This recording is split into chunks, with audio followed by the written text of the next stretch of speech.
Hello दोस्तों, आज हम जो है स्पेक्ट्रम हिस्ट्री, मॉडर्न हिस्ट्री जो है उसका जो मेन जो इम्पोर्टेंट जो भी चैप्टर है, जो भी टॉपिक हिस्ट्री का है, उसको आज हम शुरू करने जा रहे हैं। और ये जो मैं वीडियो बनाऊंगा ये पूरा का पूरा मेरा हैंड रिटन नोट्स है। मैं इस नोट्स को आज से 2-3 साल पहले बनाया था। उसी नोट्स के को मैं आप लोग के सामने अच्छे से लाइन बाय लाइन पढ़ाऊंगा। और अगर आप पहले स्पेक्ट्रम को एक बार पढ़ चुके हैं तो ये आपके लिए बहुत ही फायदेमंद होगा। अगर आपने नहीं भी पढ़ा है फिर भी आप इस वीडियो को देख सकते हैं। हाँ, अगर आप नहीं पढ़े हैं तो मेरा सलाह यही होगा कि आप एक बार अपने सामने स्पेक्ट्रम का बुक रखिएगा। अगर मैं शॉर्ट में कहीं कुछ बता दिया, क्योंकि मेरा नोट्स में मैं वही बात लिखा हूँ जो कि एग्जाम के पॉइंट ऑफ व्यू से काफी इंपॉर्टेंट है। और ये मेरा नोट्स पीटी और मेंस दोनों के लिए है, तो मैं भी तत्काल पीटी के पर्पज से इसको पढ़ाऊंगा। तो हो सकता है कुछ एक दो चीजें जो है ना जल्दी जल्दी पढ़ा दो, लेकिन मैं कोशिश करूंगा कि इसमें सारे जो स्पेक्ट्रम के जो इम्पोर्टेंट जितने भी सेक्टर है सब कवर हो जाए। और ये जो वीडियो होगा किसी भी एग्जाम के लिए, चाहे यूपीएससी हो, बीपीएससी हो, यूपीपीसीएस हो, या बिहार एसएससी का सीजीएल का जो फॉर्म है वो हो, या कोई भी एग्जाम होगा, तो आधुनिक भारत के इतिहास से यहीं से क्वेश्चन आएगा। और एक चीज और मैं बताना चाहता हूँ कि कुछ चीजें जो है जब मैं बोलता हूं तो फ्लो में कुछ एक दो ईयर गलती हो जाता है, तो लिखा होगा सही लेकिन हो सकता है बोलने वक्त कुछ एक दो जैसे कि ईयर कुछ उल्टा पुल्टा है, तो आप उसमें टेंशन लेने की जरूरत नहीं है। जो कॉपी में लिखा होगा उस पर आपको क्या करना है, ध्यान देना है। तो आपके सामने स्पेक्ट्रम का बुक दिख रहा होगा। आज हम लोग इसी स्पेक्ट्रम के बुक को शुरू करेंगे। और ये मेरा वीडियो मैं एक ही साथ लंबा वीडियो नहीं बनाऊंगा, मैं शॉर्ट करके 20 मिनट 25 मिनट का वीडियो बनाऊंगा और मैं एक पूरा प्लेलिस्ट बना दूंगा।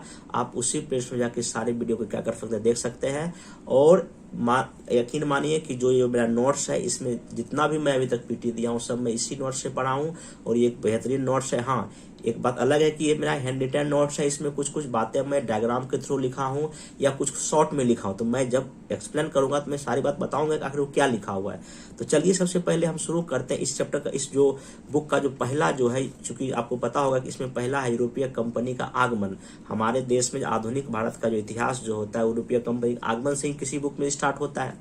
तो हम आइए पढ़ते हैं पहले कि यूरोपीय कंपनी का आगमन किस किस कदम से हुआ, हम उसको जान लेंगे। तब फिर जानेंगे कि हर एक यूरोपीय कंपनी हमारे देश में किस किस तरह गतिविधियां किया। और फाइनली हम ये पढ़े कैसे बाकी सब कंपनियों को छोड़ के इंग्लैंड और फ्रांस के बीच कैसे लड़ाई हुआ, और अंत तक कैसे अंग्रेज लड़ाई लड़ा, और कैसे बंगाल को, मैसूर को, पंजाब को, मराठा को, या पूरे देश को किस तरह जीता। वो सारी चीज हम डिटेल से क्या करेंगे, कवर करेंगे। चलिए आइए, जैसे कि आपको सामने दिख रहा होगा ये जो है ना यूरोपीय कंपनी का आगमन है। अगर क्वेश्चन पूछेगा, और कई बार चाहे यूपीएससी हो, बीपीएससी हो, कोई भी एग्जाम हो, ये क्वेश्चन यहाँ से पूछा है। आप देख सकते हैं यूरोपीय कंपनी है, यहाँ भारत का आगमन का क्रम है, कंपनी स्थापना है, पहली फैक्ट्री है, और यहाँ क्या लिखा है, शासक। मतलब उस समय इंडिया में कौन शासक थे, मैं वो डिटेल से चर्चा करूंगा। ये पहले कौन आया, पुर्तगाली पहला था।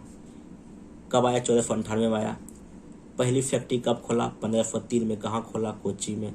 उस समय हमारे देश में जो है ना सिकंदर लोदी दिल्ली सल्तनत का राजा था, और नरसिंह देव राय विजयनगर का शासक था। यहाँ VS मतलब विजयनगर लिखा हूं मैं, और DS मतलब क्या लिखा हूं, दिल्ली सल्तनत का क्या था, शासक था। ठीक ना, क्वेश्चन पूछ सकता है। आगे डच, दूसरा डच आया कब, 1602 में। अपनी पहली फैक्ट्री कहाँ खोला, मसूलीपट्टनम में खोला।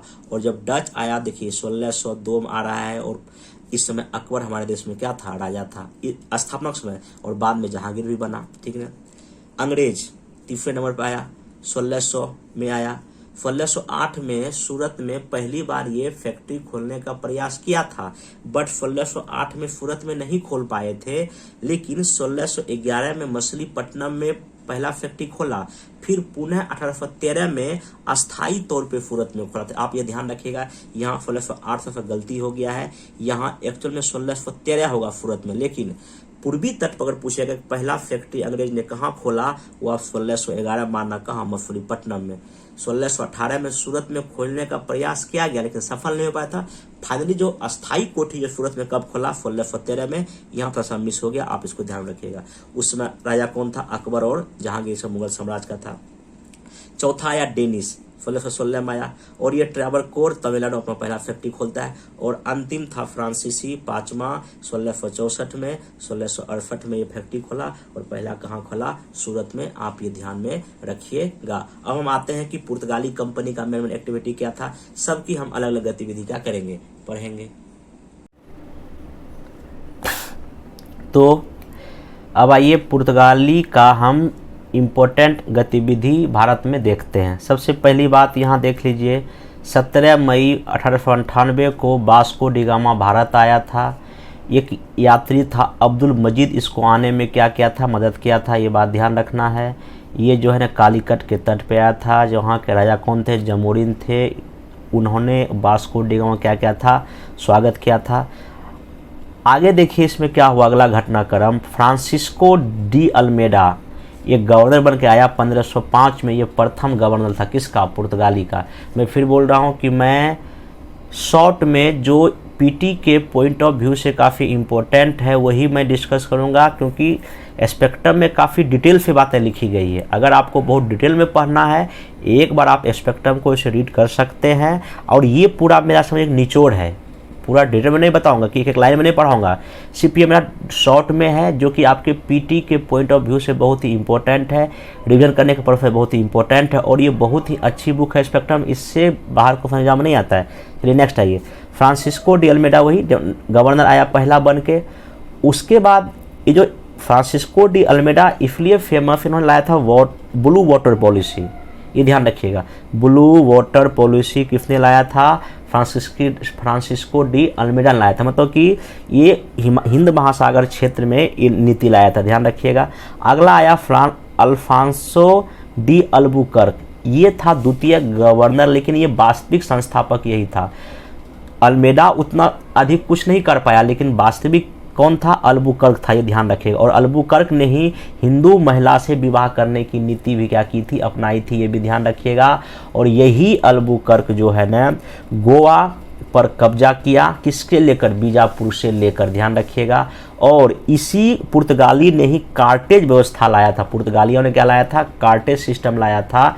इसमें सिंपल ये था कि अगर आप हिंद महासागर या अरब सागर के क्षेत्रों में अगर कोई व्यापार करना चाहते हैं तो कार्टेज व्यवस्था के तहत जो है ना पुर्तगालियों को कुछ ना कुछ नजराना देना पड़ता था, ताकि पुर्तगाली उन जहाज को कोई लूटपाट ना करे। ये कार्टेज सिस्टम पूछेगा किस यूरोपीय कंपनी ने लागू किया था? ये पुर्तगाली ने लागू किया था। आप एक एक आंसर, एक एक नोट्स एक आंसर के फॉर्मेट में ध्यान रखिएगा। इस सारे एग्जाम में पूछ चुका है, ठीक ना। आगे ध्यान रखिए।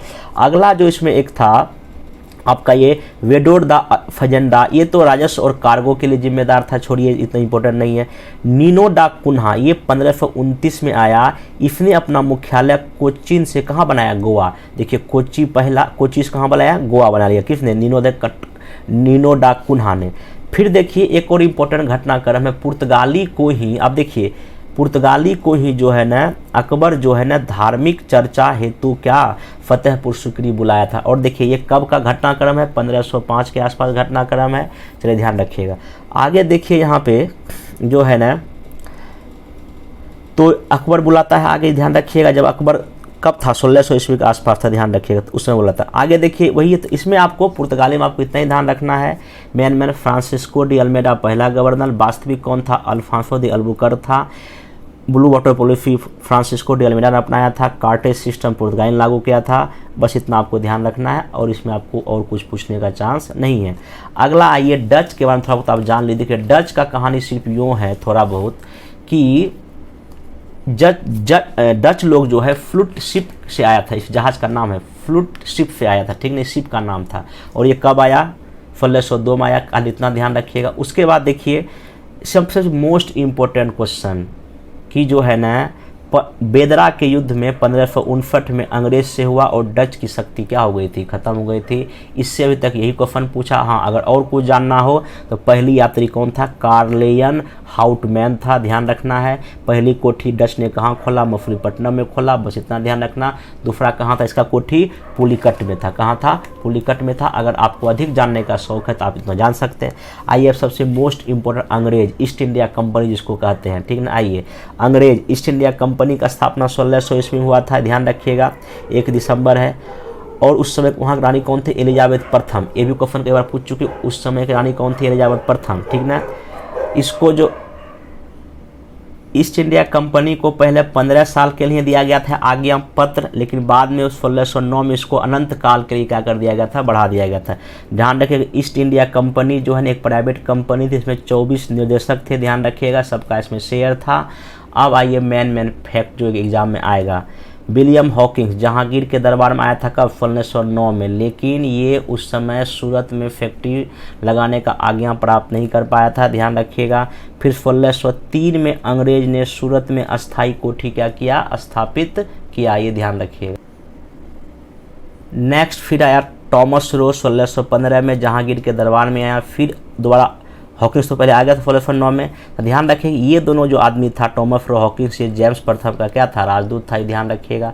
आगे देखिए घटनाक्रम अंग्रेजों का क्या होता है। 1661 में सम्राट चार्ल्स द्वितीय ने पुर्तगाल की राजकुमारी से विवाह किया और मुंबई दहेज में क्या कर लिया? ले लिया, किससे? पुर्तगाल से, ध्यान रखिएगा। नेक्स्ट घटनाक्रम आइए, इसमें क्या हो रहा है कि ईस्ट इंडिया कंपनी सूरत से मुख्यालय कहाँ लाया? बम्बई लाया। कब लाया? 1687 में, ये ध्यान रखिए। अभी तक सूरत में ही अपना कारोबार कर रहा था ईस्ट इंडिया कंपनी। अब देखिए कुछ मैप के थ्रू देखिए घटनाक्रम। देखिए मैं कैसे नोट्स बनाया, आप ये भी इससे सीख सकते हैं, शॉर्ट नोट। देखिए यहाँ देखिए मसूलीपट्टनम पूर्वी तट पे पहला फैक्ट्री 1611 में लगा। फिर देखिए सूरत में 1613 में लगाया। फिर बालासोर, फिर हुगली, देखिए कैसे करके कंपनी का विस्तार हो रहा था, ये ध्यान रखिएगा। आगे देखिए घटनाक्रम क्या हुआ। 1617 में मुगल सम्राट का क्या नाम था? खुर्शियर ने एक फरमान जारी किया, और फरमान किसको दिया? ये जॉन सरमैन नाम का एक अंग्रेज आदमी आया था, उसी को, ठीक ना। तो इसमें क्या हुआ? इस फरमान में ईस्ट इंडिया कंपनी कलकत्ता के आसपास टैक्स वसूल कर सकता है। सूरत को कर मुक्त कर दिया गया, इतना रुपया देकर, इतना फैक्ट नहीं है, ध्यान रखिएगा। आगे और बम्बई में ढाले सिक्के को पूरे मुगल साम्राज्य में वैधता मिल गया, ये भी आप ध्यान में रखिएगा, ठीक ना। आइए अगला घटनाक्रम देखिए क्या। 1639 में मद्रास को पट्टे पर लिया, किससे? चंद्रगिरी के राजा से लिया, ठीक ना, ध्यान रखिएगा। और मद्रास में कौन सा है? फोर्ट सेंट जॉर्ज किला है, ध्यान रखिएगा। आगे देखिए 1698 में ईस्ट इंडिया कंपनी ने क्या किया? तनी, कालीकट और गोविंदपुर, ये तीनों गांव था, यहीं बना क्या? फोर्ट विलियम, और बाद में यही तीनों गांव मिलकर क्या बना था? कलकत्ता बना था। और इसकी स्थापना किसने किया है? जॉर्ज चौरनॉक ने किया है, कई बार एग्जाम में पूछ चुका है। कलकत्ता का स्थापना किसने किया था? जॉर्ज चौरनॉक ने किया था, ध्यान रखिएगा। और इस फोर्ट विलियम का पहला अध्यक्ष कौन था? चार्ल्स आयर था, ये भी आप ध्यान रखिएगा। उसके बाद देखिए आगे फिर मद्रास गया, फिर मुंबई गया, फिर कलकत्ता, ऐसे करके अंग्रेज जो है ना अपना विस्तार यहाँ क्या कर रहा है। आगे देखिए डेनिश डैन, देखिए ये आया 1616 ईस्वी में, पहला तमिलनाडु के ट्रेवनकोर में फैक्ट्री लगाया, फिर कलकत्ता में। बाद में 1745 में भाई साहब ये अंग्रेज को बेचकर यहाँ से ये हमेशा के लिए क्या हो गए? विदा हो गए। फिर आइए अब अगला है फ्रांसीसी। आपको पता होगा कि फ्रांस में जो है ना जिस समय एक कंपनी बड़ा था फ्रांसीसी ईस्ट इंडिया कंपनी, हाँ कि और मैं भूल गया कि सारी कंपनी ईस्ट इंडिया कंपनी के ही नाम से क्यों आ रही है। इसका मतलब सिंपल सी बात है, अगर आप मैप में देखिएगा तो अगर मैं यहाँ थोड़ा सा अगर मैं ग्लोब बनाऊँ, क्या बनाऊँ? ग्लोब बनाऊँ, ऐसे करके थोड़ा सा देखिए तो यहाँ देखिए, यहाँ इधर यूरोपीय कंपनी है और हम लोग भारत यहाँ है ना पूरब में।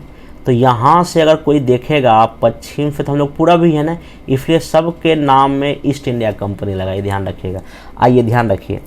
तो अब देखिए फ्रांसीसी कंपनी जब आया तो उस समय वहाँ का जो किंग था, राजा, कहाँ? फ्रांस का लुई 16 था, ध्यान रखिएगा। लुई 14 था, कौन था?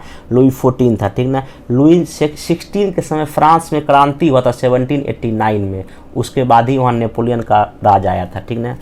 तो फ्रांसीसी ईस्ट इंडिया कंपनी 1664 में, और ध्यान रखिएगा बाकी जितनी भी यूरोपीय कंपनी थी सब प्राइवेट कंपनी थी, मात्र एक कंपनी ये जो फ्रांसीसी था ये सरकारी कंपनी था, वहाँ सरकार की राज्य की कंपनी थी और इसका मंत्री था कॉवर्ट, द्वारा इसको कंपनी को स्थापित किया गया था। आगे आइए 1667 में एक फ्रांसिस कैरन नाम का आदमी भारत आया और 1668 में सूरत में अपना पहला कारखाना खोला, किसने? फ्रांसीसी ने खोला। आगे देखिए मछलीपट्टनम में दूसरा खोला, फिर कलकत्ता भी पहुंच गया। एक ध्यान रखिए कि रेजविक का संधि होता है 1697 में डच और फ्रांस के बीच में, उतना इम्पोर्टेंट नहीं, लेकिन ध्यान रखिएगा ये पूछ देगा कि किसके बीच में, तो आप यहाँ थोड़ा सा जवाब देने के काबिल रहिए। नेक्स्ट चलिए, फ्रांसीसियों ने पांडिचेरी स्थित कारखाने की किलेबंदी कर उसे फोर्ट लुई नाम दिया। ठीक है, ध्यान रखिएगा। आगे चलिए, अब यहाँ देखिए आगे घटनाक्रम हमको फ्रांस के बारे में यही पढ़ना है कि आपको पता है कि कर्नाटक युद्ध जो 3 होता है उससे एग्जाम में आएगा। हालांकि ये मेरा नोट थोड़ा डिटेल में है, मैं थोड़ा सा पीटी के पर्पज़ से आपको बता देता हूँ कि प्रथम कर्नाटक युद्ध कब से कब तक हुआ, 1740 से लेकर 48 तक हुआ। और ये जो है ना युद्ध शुरू हुआ था, इसका कारण क्या था, ऑस्ट्रिया का उत्तराधिकार का लड़ाई, वहाँ इंग्लैंड और फ्रांस आपस में यूरोप में लड़ाई कर रहा था, ठीक ना, और वो उसका प्रभाव इंडिया में भी पड़ा। और ये युद्ध खत्म हुआ एक्स-ला-शापेल की संधि से। ये बात आप मैचिंग में आएगा, ये बहुत इंपॉर्टेंट क्वेश्चन है, ध्यान रखें। अगला देखिए, दूसरा जो कर्नाटक युद्ध था वो 1751 से 1755 तक हुआ। इसमें जो लड़ाई हुआ ये कर्नाटक और हैदराबाद का इशू था, इतना डिटेल में मत जाइए, सिंपल ध्यान रखिए। ये जो युद्ध खत्म हुआ पांडिचेरी की संधि से खत्म हुआ, ध्यान रखिएगा। और अगला जो सबसे अंतिम जो युद्ध हुआ, तृतीय कर्नाटक युद्ध जो हुआ, ये हुआ आपका 1758 से लेकर 1763 तक। ये जो है ना, ये युद्ध इसलिए हुआ क्योंकि यहाँ पे सप्तवर्षीय युद्ध जो है ना चल रहा था, क्या कहते हैं, फ्रांस और इंग्लैंड का कनाडा में। उसी वजह से ये जो है ना यहाँ युद्ध क्या हुआ, शुरू हुआ। और ये युद्ध जो ख़त्म हुआ ये पेरिस की संधि से ख़त्म हुआ था, ये ध्यान रखिएगा। इसमें एक इम्पोर्टेंट मैं फैक्ट आपको ये बताना चाहूँगा कि जो देखिए पहला कर्नाटक युद्ध और जो तीसरा कर्नाटक युद्ध है वो हमारे देश के मामले से जुड़ा हुआ नहीं है, वो अंतर्राष्ट्रीय इशू के वजह से ये दोनों फ्रांस और अंग्रेज क्या कर लड़ रहा है। लेकिन दूसरा जो युद्ध था ये हमारे देश का आंतरिक मुद्दा है, इसमें था, बाकी दोनों अंतर्राष्ट्रीय मुद्दा था, आप ये ध्यान रखिएगा।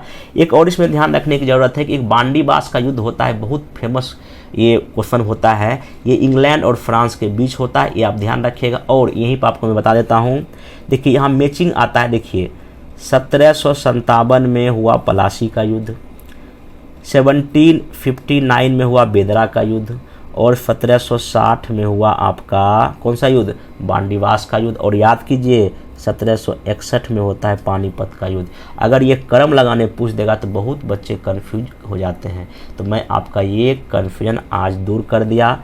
पलासी, बेदरा, बांडीवास और यहाँ पे क्या हो गया आपका पानीपत का युद्ध, तीसरा युद्ध, ध्यान रखिएगा। अब जब मैंने यूरोपीय कंपनी का सब बात बता दिया स्पेक्ट्रम का, तो अब हम आते हैं इसके नेक्स्ट जो टॉपिक पे, उसका नाम है ब्रिटिश विस्तार और सुदृढ़ीकरण। मतलब कि कैसे अंग्रेज जब सारी कंपनियों को पीछे छोड़कर कैसे अब अंग्रेज या ईस्ट इंडिया कंपनी कैसे अब भारत में अपना विस्तार करेगी, उस चीज़ को हम इस वीडियो में क्या करेंगे, देखेंगे।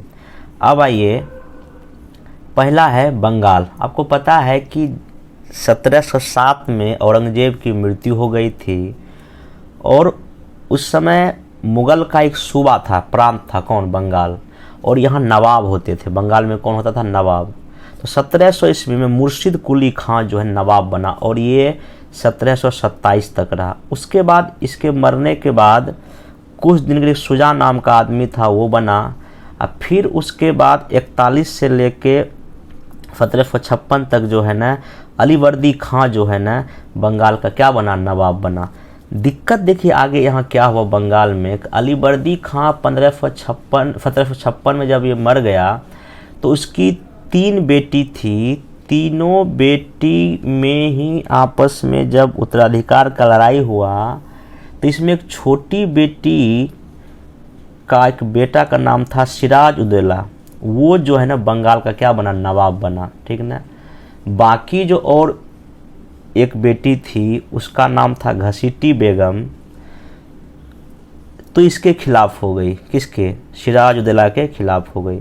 तो अब सिंपल ये समझिए कि इस समय जब सिराज उद्दौला बना नवाब तो इसके खिलाफ कई लोग हो गए। उसमें एक उसकी मौसी खुद घसीटी बेगम थी, एक राज बल्लभ था, एक शौकत जंग था, जगत शेख जगत सेठ था, अमित चंद्र था और राय दुर्लभ था। ये लोग जो है ना किसके खिलाफ हैं, सिराजउद्दौला के खिलाफ। और ये लोग जो है जब पलासी का युद्ध होगा ये सब विपक्ष में ही रहेंगे। किसके विपक्ष में रहेंगे, सिराजउद्दौला के विपक्ष में ही रहेंगे, ठीक ना। अब देखिए यहाँ पे आगे घटनाक्रम, सिराजउद्दौला जो है ना बंगाल का अंततः नवाब बन गया, लेकिन ये लोग क्या हो गया, विपक्ष हो गया। अब आइए घटनाक्रम देखते हैं क्या हुआ कि 1717 में ही एक दस्तक पास मिला था किसको, ईस्ट इंडिया कंपनी को। इस दस्तक पास का मतलब ये था कि कर मुक्त जो है ना, बिना किसी कर का वो व्यापार कर सकता है, इस पास को दिखाने के बाद। लेकिन इसका दुरुपयोग क्या हुआ, देखिए ये पास मिला था सिर्फ कंपनी को, ना कि कंपनी के निजी व्यक्तियों को। लेकिन क्या हुआ बाद में कि कंपनी के निजी लोग भी जो है ना इसी दस्तक पास का यूज करके व्यापार करना क्या कर दिया, शुरू कर दिया। मतलब कि दस्तक में लिखा था कि कंपनी को कोई टैक्स ना देना पड़े, कुछ छूट था, लेकिन उस छूट का फ़ायदा निजी लोगों ने भी करना क्या कर दिया, शुरू कर दिया। और यहीं से जो है झगड़े का क्या बना कारण, नवाब और अंग्रेज़ों के बीच में। तो आइए, कोई नवाब ने दस्तक के दुरुपयोग को रोकने का प्रयास किया, लेकिन उल्टे ही जो है ना अंग्रेज़ों ने इस पर क्या लगा दिया, शुल्क लगा दिया। तो आगे देखिए क्या हुआ, नवाब टेंशन बढ़ता चला गया और नवाब जो है कासिम बाज़ार पर कब्जा कर लिया और कलकत्ता पर भी क्या कर लिया, कब्जा कर लिया। फिर बाद में रॉबर्ट क्लाइव भी कलकत्ता पर कब्जा कर लेता है। तो इसी बीच में क्या हुआ, एक अलीगढ़ की संधि हुई 2 जून 1757 को। बीपीएससी में क्वेश्चन पूछा कि अलीगढ़ की संधि कब हुई, 2 जून 1757 को। और भी कई एग्जाम में पूछा है कि अलीगढ़ की संधि कब होती है, ठीक ना। तो अलीगढ़ की संधि हुआ कि भाई सब लोग अपने अपने क्षमता में रहो, अपना अपना अधिकार में रहो। लेकिन बाद में क्या हुआ कि रॉबर्ट क्लाइव जो है ना इस संधि को मानने से इनकार कर दिया। अंग्रेज ने इस कानून को, संधि को मानने से क्या कर दिया, इनकार कर दिया और इसका उल्लंघन भी किया। और अब अंततः स्थिति देखिए युद्ध में तब्दील हो गया 21 दिन बाद। तो अब 23 जून 1757 को बैटल ऑफ प्लासी, BPO मतलब बैटल ऑफ प्लासी, शॉर्ट में मेरा नोट्स बनाया है, प्लासी का क्या हुआ, युद्ध हुआ। किसके बीच में, सिराजउद्दौला नवाब था बंगाल का, उसके और आरफी मतलब क्या है, रॉबर्ट क्लाइव। किसके बीच में हुआ, रॉबर्ट क्लाइव। ये युद्ध कहा जाता है कि पहले ही मैच फिक्स था। मैच फिक्स का मतलब क्या था, इसका जो मैन जो सिराजउद्दौला का आदमी था उसका नाम क्या था, मीर जाफर। पहले ही किससे मिल गया था, रॉबर्ट क्लाइव से मिल गया था। और राय दुर्लभ भी था और बाकी जितना भी मैंने लोग बताए इधर, ये सब भी कहीं ना कहीं किसके खिलाफ था, इसके खिलाफ था। और ये किसका साथ दे रहा था, ये लोग सब दे रहा था, ईस्ट इंडिया कंपनी का साथ दे रहा था। चूँकि ये मैच फिक्स था पहले से ही, तो ये युद्ध जो है ना सिंपल सी बात है, रॉबर्ट क्लाइव जीत गया, अंग्रेज जीत गया। और सिराजउद्दौला के 2 सेनापति था, मीर मदान और मोहनलाल, जो है ये क्या हो गया, मारा चला गया। अब बाकी अब पहले से फिक्स था कि प्लासी युद्ध जब जिता देगा तो मीर जाफर वहाँ का क्या बनेगा, नवाब बनेगा। तो ये हार गया। अब अगला राजा कौन बन गया, मीर जाफर। कहाँ का, बंगाल का, ठीक ना। मीर जाफर जब राजा बना, फिर मीर जाफर और अंग्रेज के बीच कुछ खटपट हुआ। अब फिर एक बार जो है ना मीर कासिम वहाँ का क्या बना, नवाब बना। यहाँ से क्वेश्चन बीपीएससी पूछता है कि मीर कासिम जो है ना अपनी राजधानी कहाँ ले गई, बिहार में मुंगेर ले गया। कहाँ से, मुर्शिदाबाद से मुंगेर। पहला काम यही किया। मतलब मीर कासिम था समझदार शासक था, उसको ये लगता था कि अगर हम इसी तरह अंग्रेज़ों की इच्छापूर्ति करते रहेंगे तो फिर हम शासक किस काम के। इसलिए उन्होंने अपनी राजधानी मुर्शिदाबाद से कहाँ लाया, मुंगेर। मुर्शिदाबाद कहाँ है, बंगाल में था उस समय। और जो है ना इसने भारतीयों को भी फ्री में व्यापार करने का अधिकार दिया, जिससे अंग्रेज क्या हो गए, गुस्सा हो गए। अब देखिए क्या हुआ, फिर वही कहानी आपको पता है कि मीर कासिम से भी अंग्रेज क्या हो गया, गुस्सा हो गया। अब जो है ना मीर कासिम यहाँ से भाग के कहाँ चला गया, अवध चला गया। अब जो है ना एक लड़ाई और होगा, BOB मतलब कि बैटल ऑफ बक्सर, बक्सर का युद्ध। कब, 22 अक्टूबर 1764 को। इसमें कौन था अंग्रेज का सेनापति, हेक्टर मुनरो। कई बार एग्जाम में पूछ चुका है। और यहाँ पर जो है ना इधर 3 लोग थे, कौन कौन, ये मीर कासिम। अवध का नवाब का नाम था शुजा-उद-दौला। क्या नाम था, शुजा-उद-दौला। वहाँ सिराज है, यहाँ शुजा है, ध्यान रखिएगा। और मुगल शासक यहीं के दरबार में था इस समय, शाह आलम द्वितीय। इधर 3 लोग, इधर ये हेक्टर मुन्नो या अंग्रेज के बीच में बक्सर का युद्ध हुआ 22 अक्टूबर 1764 को। और इस युद्ध में ये तीनों हार गए और जो है ना अंग्रेज क्या हो गए, जीत गए। उसके बाद देखिए फिर से कुछ दिन के लिए मीर जाफर बंगाल का शासक तो बना। फिर उसके बाद उसका बेटा का नाम था निजामुद्दौला, क्या बना, ये बहुत नाबालिग था उसको क्या बनाया गया, वहाँ का नवाब बनाया गया। तो इस तरह से देखिए कि बंगाल में जो है ना अंग्रेज कैसे पहले प्लासी का युद्ध किया, फिर कैसे बक्सर का युद्ध किया। जब बक्सर का जब युद्ध हो गया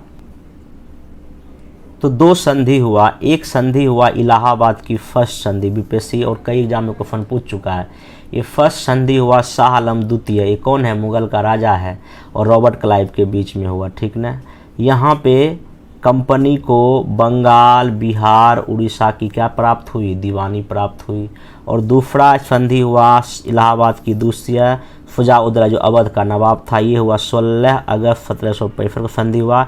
इसमें सेना को खर्च देने का क्या कहा, इसने स्वीकार किया, किसने, फुजाउद्दौला। ध्यान रखिएगा ये जो इलाहाबाद की प्रथम संधि होती है 12 अगस्त को होती है और ये 16 अगस्त को होती है। बीपीएससी शायद यहाँ से भी क्वेश्चन क्या कर चुका है, पूछ चुका है। अब देखिए इसके बाद क्या होगा, बंगाल में द्वैत शासन की क्या होगी, स्थापना होगी। अब आइए देखिए बंगाल में द्वैत शासन कौन लागू किया, आरसी मतलब रॉबर्ट क्लाइव। ये मैं अपने शॉर्ट में नोट्स बनाया हूँ, आप लोग भी ऐसे ही अगर नोट्स बना सकते हैं पढ़ के। देखिए द्वैत शासन क्या हुआ कि यहाँ पे द्वैत शासन इसलिए कहा गया क्योंकि वास्तविक शक्ति कंपनी के पास था, लेकिन निष्पादन नवाब या भारतीयों के माध्यम से होता था। मतलब क्या कि दीवानी प्राप्त किया किससे, मुगलों से, किसने, ईस्ट इंडिया कंपनी ने। निजामत मतलब प्रशासन बंगाल के सूबेदार से प्राप्त किया। देखिए टैक्स वसूलता तो नवाब मतलब बंगाल ईस्ट इंडिया कंपनी ही था, लेकिन जो है ना जिम्मेदारी किसके ऊपर थी, नवाब के ऊपर, इसलिए इसको कहा गया द्वैत शासन। तो ध्यान रखिएगा यहाँ पे दीवानी वसूलने के लिए बंगाल में एक आदमी को नियुक्त किया अंग्रेजों ने, मोहम्मद रजा खान, नाम याद रखिएगा। और बिहार में एक राजा सिताब राय को क्या किया था, बनाया था। इसी समय 1770 में एक भयंकर अकाल पड़ा, ये भी क्वेश्चन पूछ चुका है। उसके बाद 1772 में द्वैत शासन को ख़त्म कर दिया, किसने, VH मतलब क्या, वारेन हेस्टिंग्स। किसने किया, वारेन हेस्टिंग्स ने क्या कर दिया, ख़त्म कर दिया। क्वेश्चन यहाँ पूछ चुका है। द्वैत शासन किसने लागू किया, रॉबर्ट क्लाइव ने। ख़त्म किसने किया, वारेन हेस्टिंग्स ने। आप ये ध्यान रखिएगा। ये बंगाल विजय इनका क्या हो गया, अब ख़त्म हो गया। अब आते हैं मैसूर पर। देखिए मैसूर में जो क्वेश्चन पूछेगा मैं वही मैं बताऊंगा। आइए आपको पता है कि तालीकोटा का जब युद्ध हुआ था उसमें विजयनगर साम्राज्य क्या हो गया था, लगभग ख़त्म हो गया था। उसके बाद उसी अवशेष पर आगे जाके मैसूर एक राज्य बना। और यहाँ सिंपल ध्यान रखना, यहाँ एक हैदर अली, HA मतलब कैसा अली, हैदर अली, यहाँ का सर्वोच्च व्यक्ति बन गया। और उसने क्या किया था, एक शस्त्रागार बनाया था, कहाँ, डिंडीगुल में। ये भी पूछ चुका है क्वेश्चन, शस्त्रागार बनाया था, ठीक ना। आगे देखिए ओवरऑल सिंपल ये हुआ कि 1761 में मैसूर जो है, मैसूर पर जो है कब्जा किसने कर लिया, हैदर अली ने कर लिया। अब वहाँ का ये बन गया शासक। अब आइए इसी समय जो है ना अंग्रेज और मैसूर के बीच लड़ाई होगा, 4 लड़ाई होगा, चारों इम्पोर्टेंट है, मैं आपको बता देता हूँ। 4 युद्ध, पहला और दूसरा कौन लड़ा, हैदर अली लड़ा। तो पहला आंग्ल मैसूर युद्ध मद्रास की संधि से ख़त्म हुआ, ये 1667 से लेकर 59 तक हुआ। इसमें कौन था, वारेन हेस्टिंग्स था, ये भी क्वेश्चन पूछ चुका है। दूसरे युद्ध में मंगलोर की संधि से ख़त्म हुआ, 1784 में हुआ, वारेन हेस्टिंग्स था। तीसरा युद्ध हुआ टीपू सुल्तान के बीच, फिर टीपू सुल्तान से हुआ अंग्रेजों का, श्रीरंगपट्टनम की संधि से ख़त्म हुआ। और यहाँ कौन था, कॉर्नवालिस था, लॉर्ड कॉर्नवालिस आ गया, तब तक आ गया था। और चौथा हुआ आंग्ल मैसूर युद्ध जो हुआ ना, ये तो इसमें हार ही गया कौन, टीपू सुल्तान। और इसमें कौन था, वेलेस्ली था, ध्यान रखिएगा। और श्रीरंगपट्टनम में ही जो है ना टीपू सुल्तान स्वतंत्रता का क्या लगाता है, वृक्ष लगाता है। और ये जोकोबियन क्लब, फ्रांस में एक क्रांतिकारी संगठन था जोकोबियन क्लब, ठीक ना। नेपोलियन के पहले की घटना है, जोकोबियन क्लब वहाँ स्थापित होता कहाँ, फ्रांस में। और ये 1797 में इस क्लब की भी क्या बनता है, ये मेंबर बनता है, कौन, टीपू सुल्तान। तो फिर सुन लीजिए मैसूर में क्या कहानी है, 4 युद्ध हुआ। पहला मद्रास की संधि से खत्म हुआ, दूसरा मैंगलोर, तीसरा श्रीरंगपट्टनम। इसी श्रीरंगपट्टनम में स्वतंत्रता का वृक्ष लगाया किसने, टीपू सुल्तान ने। और ये जोकोबियन क्लब का मेंबर भी बना था। और यहाँ आप गवर्नर का नाम याद रख सकते हैं, आपका इसे मोटा मोटी याद रखिए। 1799 आते आते अंग्रेज जो है मैसूर को भी क्या कर चुका है, जीत चुका है। अब देखिए अंग्रेज जो है ना मराठा को भी अपने क्षेत्र में क्या करता है, कब्जा कर लेता है। आइए मराठा के बारे में कुछ बात जान लीजिए। मराठा का मराठा साम्राज्य का स्थापना किसने किया था? शिवाजी ने किया था। शिवाजी के पिताजी का नाम था शाहजी भोसले, माताजी नाम क्या था? जीजाबाई नाम था। इनके 2 गुरु थे, एक थे कोंडदेव, दूसरा थे गुरु रामदास। बीपीएससी को फन पूछा था एक बार 66 या 59 में, उसी में, कि मराठा साम्राज्य की राजधानी कहाँ थी? उसमें ऑप्शन था सतारा, रायगढ़, ऐसे था। तो राजधानी कहाँ बनाया था? रायगढ़ में। किसने? शिवाजी ने। ये क्वेश्चन बीपीएससी पूछ चुका है। कई लोग सतारा मार के आ गए, कोई पुणे मार के आ गए, लेकिन आंसर क्या था? रायगढ़ था। ध्यान रखिएगा। एक और फैक्ट याद रखना है, पुरंदर की संधि 1665 में जयसिंह और शिवाजी के बीच होता है। इस समय मुगल काल में औरंगजेब क्या होता है? राजा होता है। ये भी आपको ध्यान में रखना है। और जो है ना, एक चीज़ ध्यान रखिएगा, जो है 1680 आते आते शिवाजी की क्या हो गई? मृत्यु हो गई। आगे इसमें जो मोस्ट इम्पोर्टेंट क्वेश्चन ये है कि शिवाजी के अष्टप्रधान थे। मैं पहले भी कई बार बता चुका हूँ, बीपीएससी का फेवरेट टॉपिक है। प्राचीन काल में एक नवरत्न था चंद्रगुप्त द्वितीय के दरबार में, ध्यान रखिएगा। उसके बाद जो है ना नवरत्न वो था। उसके बाद ध्यान रखिएगा कि यहाँ शिवाजी के पास क्या था? अष्टप्रधान था। क्या था? अष्टप्रधान था। ये भी क्वेश्चन पूछ सकता है, अष्टप्रधान किसके दरबार में था? शिवाजी के दरबार में था। अष्टप्रधान में सबसे मोस्ट इम्पोर्टेंट कौन था? पेशवा, जिसको पीएम बोलते थे उस समय। सैन्य प्रधान का नाम था सरी नौबत, राजस्व का नाम था आमत, वाक्यानविस था सूचना विभाग का, और सुमंत कौन था? विदेश मंत्री। ये क्वेश्चन आपसे पूछा जा सकता है अष्टप्रधान से। आगे देखिए, मराठा का आगे का कहानी थोड़ा सा जटिल है, मैं कोशिश करूंगा शॉर्ट में एग्जाम के पॉइंट ऑफ व्यू से बताने का। चलिए, शिवाजी के मरने के बाद संभाजी थे, इसको लेकर मुगलों ने मार दिया, और उनका बेटा का नाम था शाहू जी। मुगल ने क्या कर लिया? कैद कर लिया। औरंगजेब ने क्या कर लिया? कैद कर लिया। उसके बाद राजा राम बना। राजा राम ने अपनी राजधानी कहाँ लाया? सतारा लाया। उसके बाद देखिए, इसका जो है ना बेटा था शिवाजी, और इसकी शिवाजी मतलब राजा राम की पत्नी का नाम था ताराबाई। तो शिवाजी ही जो है ना गद्दी पर बैठा, लेकिन बाद में जब ये छूट गया शाहू जी, तो शाहू जी और ताराबाई के बीच में आपस में उत्तराधिकारी का झगड़ा हो गया, और एक खेरा का युद्ध हुआ 1707 में। एक क्वेश्चन पूछ चुका है, कब हुआ? 1707 में। किसके बीच में? शाहू जी और ताराबाई के बीच में। लोग अपने में लड़ गए, ताराबाई हार गई, शाहू जी क्या बन गए? राजा बन गए। और पहला अब यहीं से आया पेशवा का पद। बालाजी विश्वनाथ पहले पेशवा बने, आप ये ध्यान रखिएगा। बालाजी विश्वनाथ पहले पेशवा बने। दूसरे कौन बने? बाजीराव प्रथम बना। और इस बाजीराव का एक कथन बहुत फेमस है। ये बोले थे आओ इस वृक्ष को काट डालते हैं, शाखाएं स्वयं गिर जाएगी, मतलब मुगल को काट डालते हैं। और आगे देखिए, पालखेरा का युद्ध हुआ, ये हैदराबाद के निजाम मुल्क के साथ होता है, 1728 में होता है, ये भी पूछ सकता है। और दिल्ली पर आक्रमण करने वाला पहला पेशवा यही था। उस समय शासक कौन था दिल्ली का? मोहम्मद शाह था। ये भी आप थोड़ा ध्यान रख सकते हैं। आगे देखिए,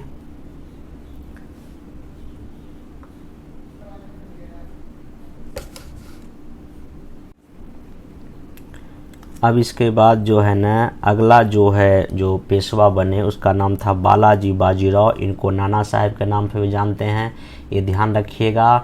और इनके समय एक महत्वपूर्ण घटना होता है कि अफ़गानिस्तान का अहमद शाह अब्दाली पानीपत का तृतीय युद्ध करता है। 14 जनवरी 1761 को पानीपत की तीसरी लड़ाई होती है, आप ध्यान में रखिएगा।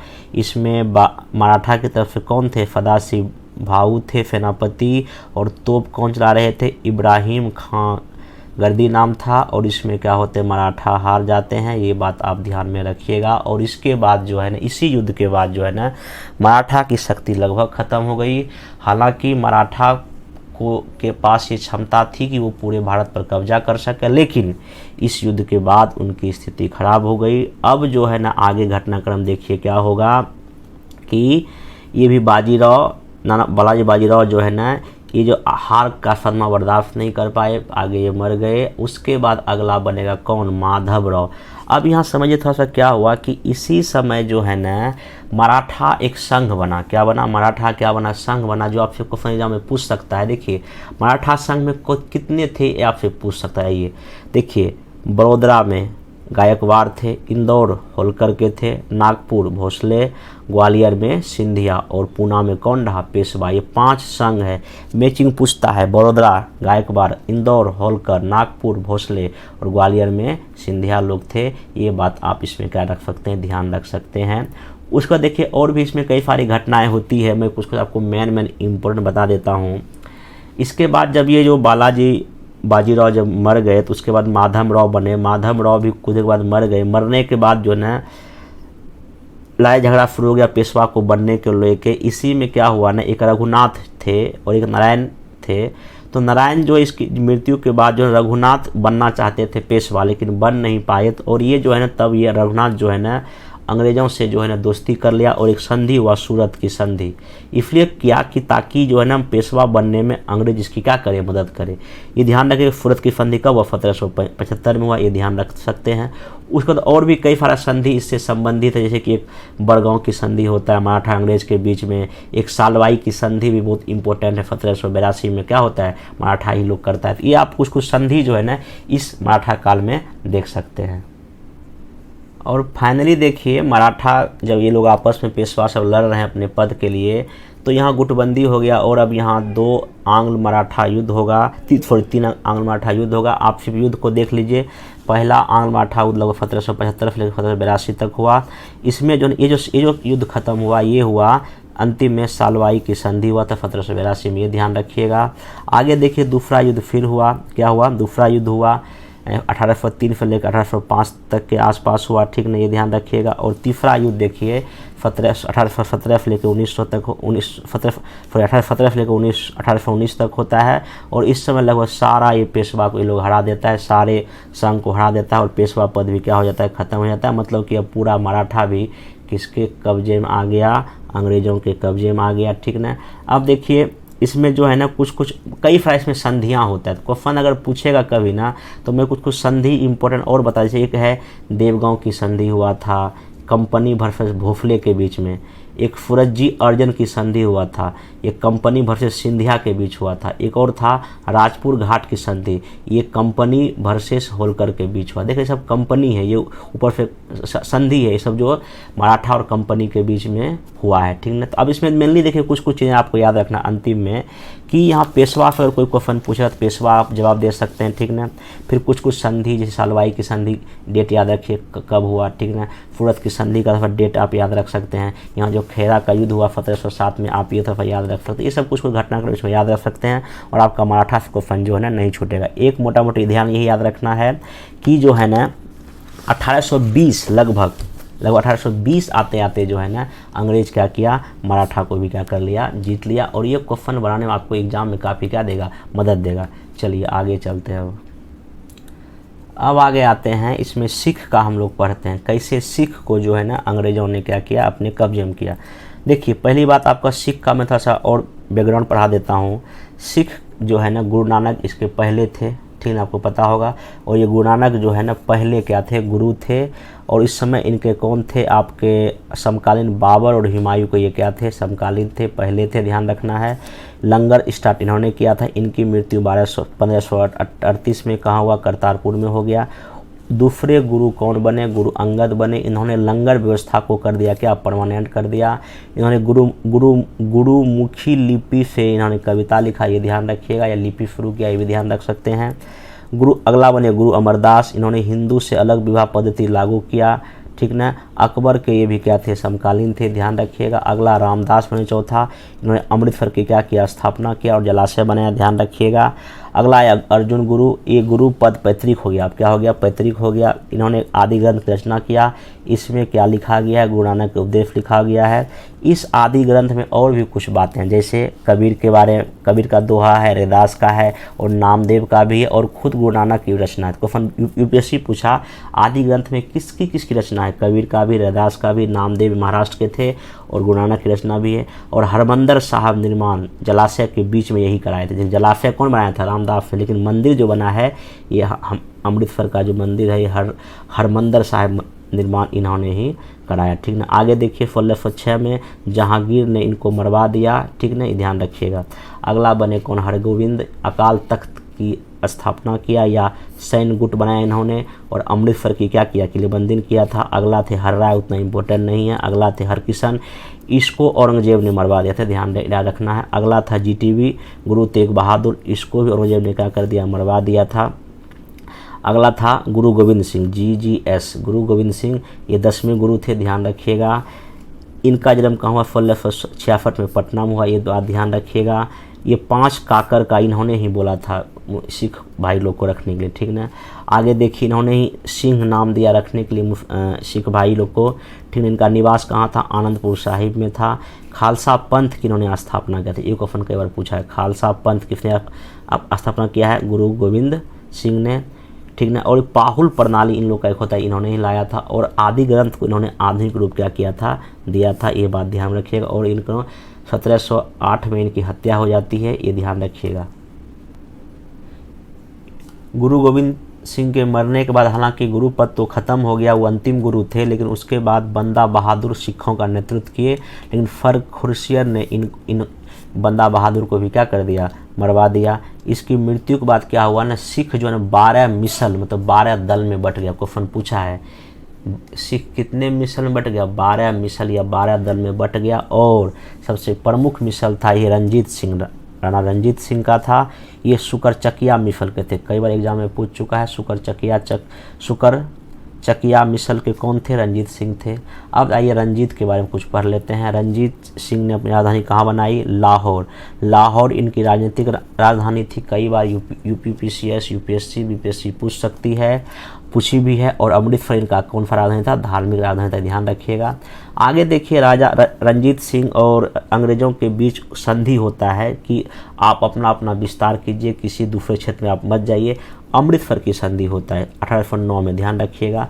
आगे क्वेश्चन ये पूछ सकता है कि राजा रंजीत सिंह जो थे ये एक ऐसे भारतीय सैनिक थे जिन्होंने सेना को मजबूत किया। किस आधार पे, यूरोपीय पद्धति के आधार पे अपने सेना को ट्रेनिंग दिया। क्वेश्चन स्टेटमेंट देके पूछता है किस भारतीय शासक ने अपने सेना को यूरोपीय सेना के आधार पर क्या किया, प्रशिक्षित किया। इसमें कौन है, रंजीत सिंह। एक उधर टीपू सुल्तान भी था जो कि यूरोपीय आधार पे कुछ अपनी कंपनी को जो है ना वो क्या किया था, स्थापित करने का प्रयास किया था।